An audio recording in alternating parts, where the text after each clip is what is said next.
আসসালামু আলাইকুম। আশা করি আপনারা সকলে ভালো আছেন। আজকে আমি তেলাপিয়া মাছ দিয়ে লাউ রান্না করব। প্রথমে আমি কড়াইতে তেল দিয়ে দিলাম। হলুদ, মরিচ, লবণ দিয়ে মাছগুলো মেখে রেখেছিলাম। এখন আমি মাছগুলো ভেজে নিব। কতক্ষণ মাছগুলো ভাজার পর মাছগুলো এখন প্রায় হয়ে গেছে। মাছগুলো এখন আমি উল্টিয়ে নিব। মাছ ভাজি হয়ে গেছে, এগুলো এখন আমি একটা প্লেটে উঠিয়ে নিব।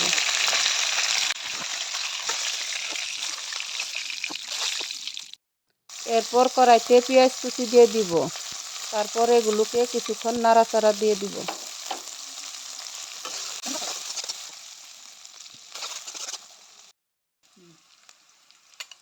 এখন ব্লেন্ড করা কাঁচা মরিচ, রসুন কড়াইতে দিয়ে দিব।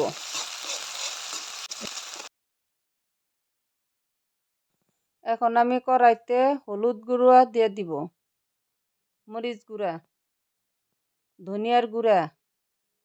কিছুক্ষণ নাড়াচাড়া করার পর স্বাদ মতো লবণ দিয়ে দিলাম।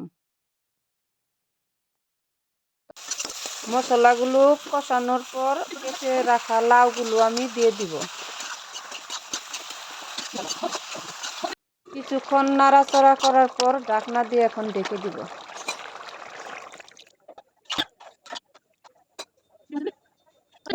পানি দেওয়ার পর মাছগুলো এখন কড়াইতে দিয়ে দিব।